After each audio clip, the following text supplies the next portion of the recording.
will be out of here a few minutes to 10 a.m.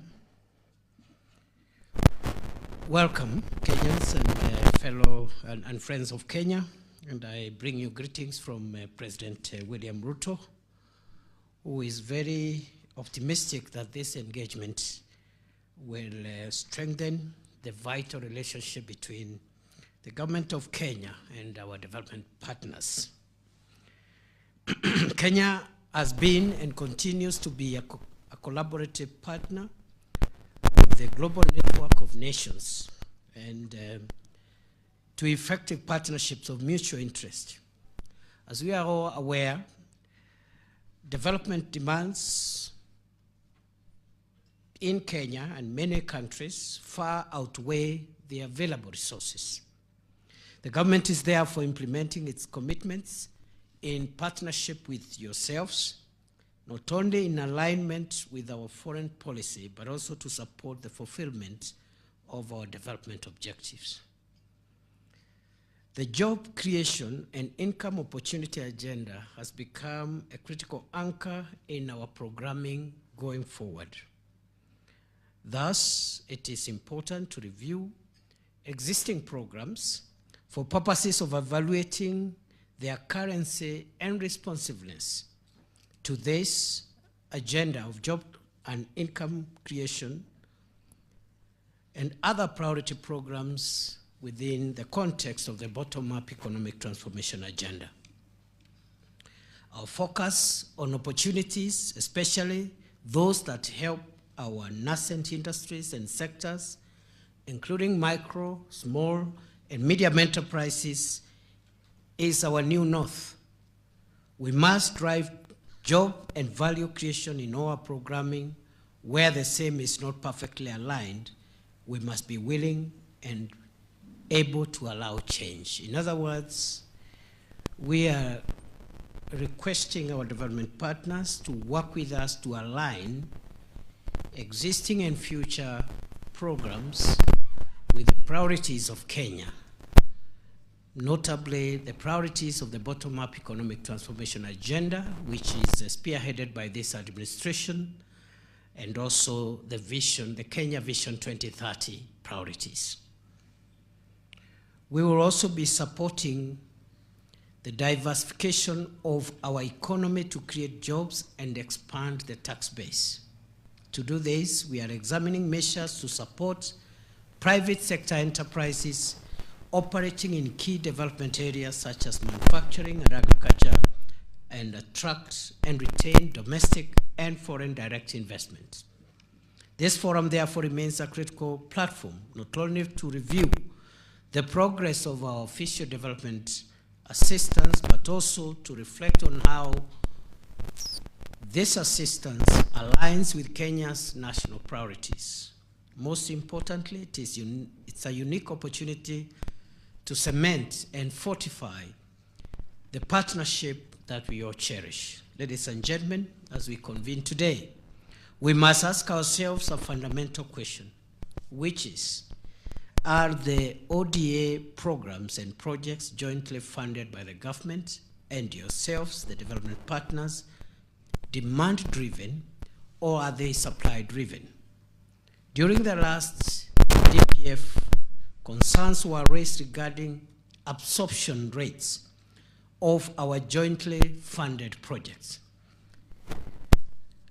Therefore, a report is being tabled today, which presents a mixed bag of results characterized by a progress that is fragile. We do not take it for granted that the collaboration with development partners, in collaboration with development partners, the government of Kenya has made impressive achievements in terms of socio-economic development, as well as the management of our environment and natural resources.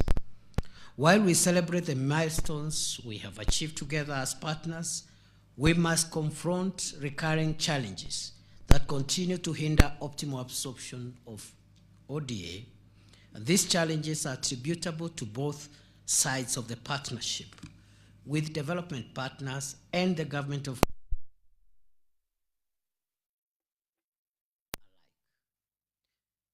therefore, will be for all of us to take actionable steps to overcome these setbacks.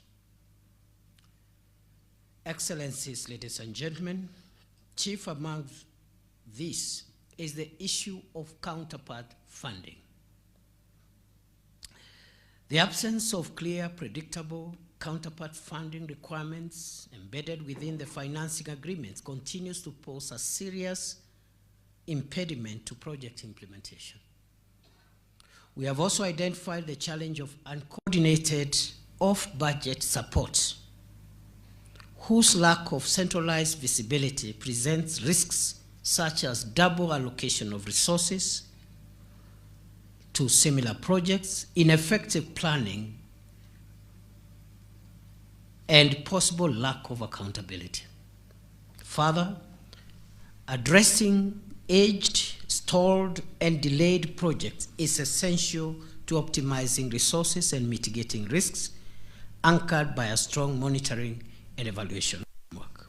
We expect to receive the report on measures to address this and other challenges, and we are working with the National Treasury to issue guidelines specifying counterpart funding caps, eligible expenditures, and clearer provisions to ring-fence counterpart contributions from budget cuts. Further, we are encouraging prioritization of in-kind contributions and visibility of all off-budget support to ease fiscal pressure. We are also intent on introducing clear criteria for identifying viable projects and introducing cut-off periods beyond which projects should be renegotiated or terminated. Some of the projects are 15, 20, 25 years old. We cannot continue having them on board. We have either to renegotiate them because of the fundamental change of circumstances, or terminate them, or otherwise deal with them. This will invariably involve the review of the Joint Sector Working Group framework, and I think there is a presentation today, to secure its viability and anchorage of the DPF process. We all remember that nearly 2 decades ago, Excellencies, the Paris Declaration on Aid Effectiveness of 2005 set out 5 principles, namely country ownership, alignment, harmonization, managing for results, and mutual accountability. These tenets remain as relevant today as they did back then. The Nairobi Declaration on Climate Change, adopted at the Africa Climate Summit, serves as Africa's common position on future climate negotiations. This declaration emphasizes the need for global collaboration to mobilize climate finance and reforms to the global financial system to better support African nations in their climate goals. We expect to receive a status report from the Ministry of Environment and Forestry and Climate Change, and a call to action in this regard. Lastly, we appreciate that development partner support may be impacted by the general withdrawal of support to key programs, particularly by traditional partners such as the United States of America. Major policy shifts are reshaping country priorities, impacting on the long-standing financing support we have traditionally received as a country. We expect to receive a report from the National Treasury on the mitigation actions in place and the particular reforms being prioritized to secure seamless transitions. Our DPF today should invariably lead us to adopt a whole-of-society approach in leveraging funds through coordinated structures to maximize impact, reduce duplication, improve governance, and strengthen linkages among interconnected projects. As we gather here today, our goal is to deepen ongoing reforms, strengthen the use of county systems, improve absorption rates, and ensure that every shilling of ODA is fully aligned with Vision 2030, the bottom-up economic transformation agenda, and the medium-term plan for priorities. while honoring our commitments under the Paris, Accra, Busan, and Nairobi outcome frameworks. Let us transform ODA from a mere flow of resources into a powerful driver of Kenya's sustainable and inclusive transformation. I would like to thank all of you for joining us here today and working with us to achieve our national priorities aimed at improving the livelihoods of the people of Kenya. With these remarks, it is my great pleasure to officially declare the 13th Development Partnership Forum open and invite us to receive the first presentation of today's program. Ladies and gentlemen, allow me to just say how important it is for us to gather here today and to apologize that it has taken a bit long for us to convene. I assumed the current responsibilities around 10 months ago, maybe 9.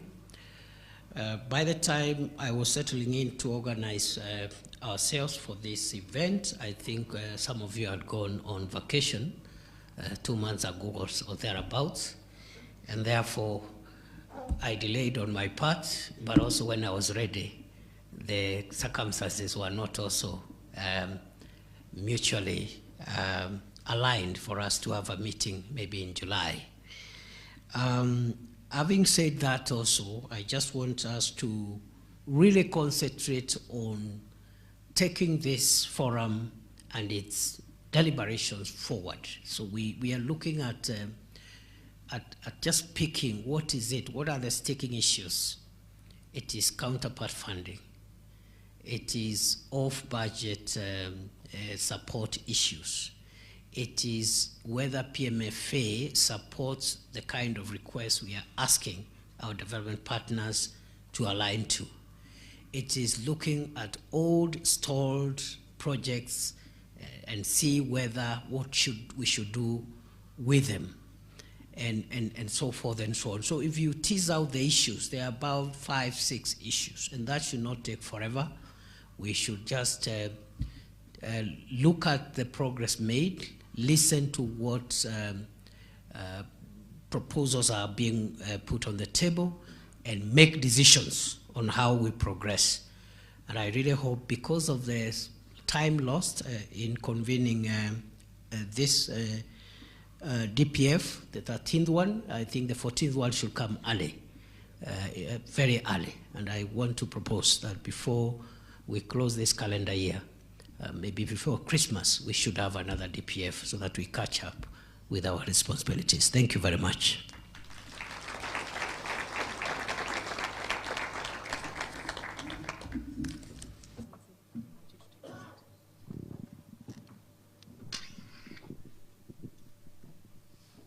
Your Excellency, I invite you to take your seat as chair and now hand over to Ambassador Groth to moderate us through the next session of this program. Asante sana. Thank you very much.